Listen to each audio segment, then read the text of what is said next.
If you're willing to suffer, and I mean suffer, your brain and your body, once connected together, can do anything. It's about the grind. It's about the obstacles. It's about the challenges. It's about the pain that you endure along the way for that 30 seconds of being able to either stand on the platform, be acknowledged by individuals that are close to you.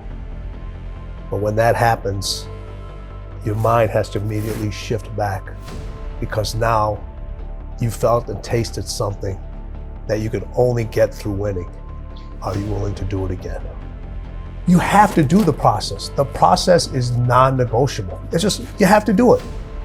All right, so if you have to do something, I don't have highs about it or lows about it. I know it has to get done.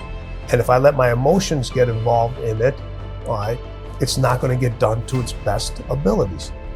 So if people say you gotta love the process, and then something comes in the process that you don't really love, because there's no way everybody loves 100% of any process. I mean, every day. I mean, since 20 years. I mean, it was an everyday process, and trying to figure out strengths and weaknesses. For example, jumping ability. Now, my vertical was a 40. It wasn't a 46 or a 45. My hands are big, but they're not massive. Right? So you got to figure out ways to strengthen them so your hands are strong enough to be able to palm a ball and do the things that you need to do. Quickness, I was quick, but not insanely quick. I was fast, but not ridiculously fast. Right? So I had to rely on skill a lot more. I had to rely on angles a lot more. I had to study the game a lot more.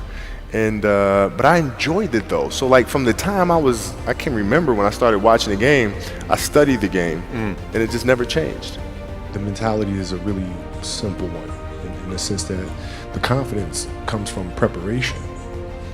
So when the game's on the line, I'm not asking myself to do something that I haven't done thousands of times before, right? So when I prepare, I know what I'm capable of doing, I know what I'm comfortable doing, and I know what I'm not comfortable doing. Right? And so in those moments, if it looks like I'm ice cold or not nervous, it's because I've done it thousands of times before. So it's one more time. When I said I wanted to win 8 gold medals, basically half the people in the swimming world thought I was absolutely crazy and nobody could ever do something like that. But for me, I was somebody who believed in it and somebody who believed in the process of getting there. I knew it wasn't going to happen overnight, like I said before. But every little small thing that we did was a small stepping stone in order to even be able to have that chance and that opportunity to do what I did in 2008. Because at that time, at the Olympic Games, that's where I think the real truth comes out. Because I think there are a lot of people who are very talented who can make it there.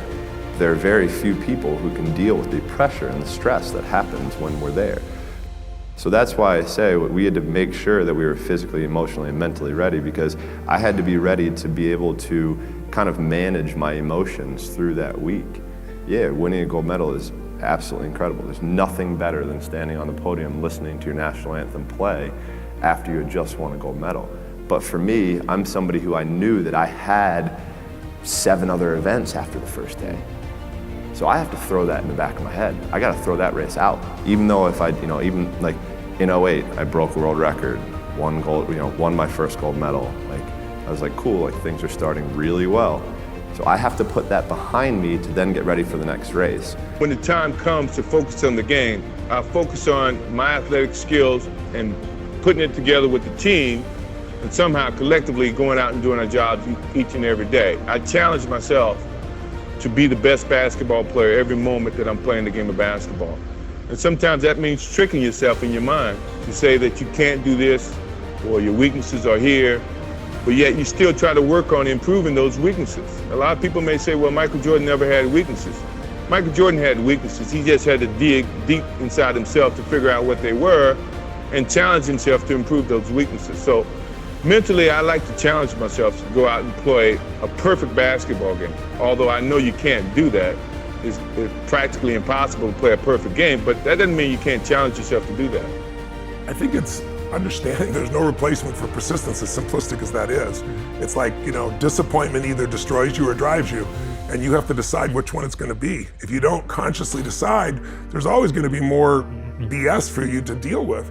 If you're resourceful, you can get the money, you can get the time, you can get the energy, you can get anything you want. And You've got to get over your fear to be resourceful. So we do experiences that are so physiologically profound that those fears do not stop you anymore. Yeah. And that's how we get people to get, 10 years later, they're still transformed from an experience that was one weekend. We all want to be able to change the way we feel. That's what I spend my life showing people how to do. And what most people don't know is emotion is created by motion. The way you move determines the way you feel. You have 80 different muscles in your face, 80. For most people, this is the largest area of unemployment in the country. They use the face the same way, they feel the same emotions over and over and over again. So what I was saying is I have this deal with myself called priming. Every day I say, look, you got to have 10 minutes for yourself. You don't have 10 minutes for yourself, you don't have a life. And I'm not going to hope I feel good. I just got back 6 countries in 12 days. I was in India 2 days ago. Wow. And I woke up here feeling like somebody ran me over with a truck. But you got yourself psyched up. But the way I did it is I do this process. It's 10 minutes, I put some music on, I do this massive change in my breathing so it radically changes the way I feel. And then I do this 3-step process. First, I do 3 minutes of gratitude where I think of 3 things I'm really grateful for, and I associate. I don't think of it over there, I feel it. And the reason is, when you're grateful, you can't be worried. You can't be fearful. When you're grateful, you can't be angry. And anger and fear are what screw people up most in their relationships, in their life, in their business. So I wire myself. I was saying to you that most people want to be happy, but their habit is to be worried or pissed off or frustrated or stressed. And so they've got a highway to stress and they got a dirt road to happiness. So I wire myself. I've got a highway to gratitude, which changes all your emotions. And then I do a 3-minute process of kind of a prayer for my family and friends. And then I do a 3-minute process of the top 3 things I want to accomplish. I see it as done and I feel it. I'm done in 10 minutes. So sometimes I go 20, but my deal is 10, so there's no excuse not to do it.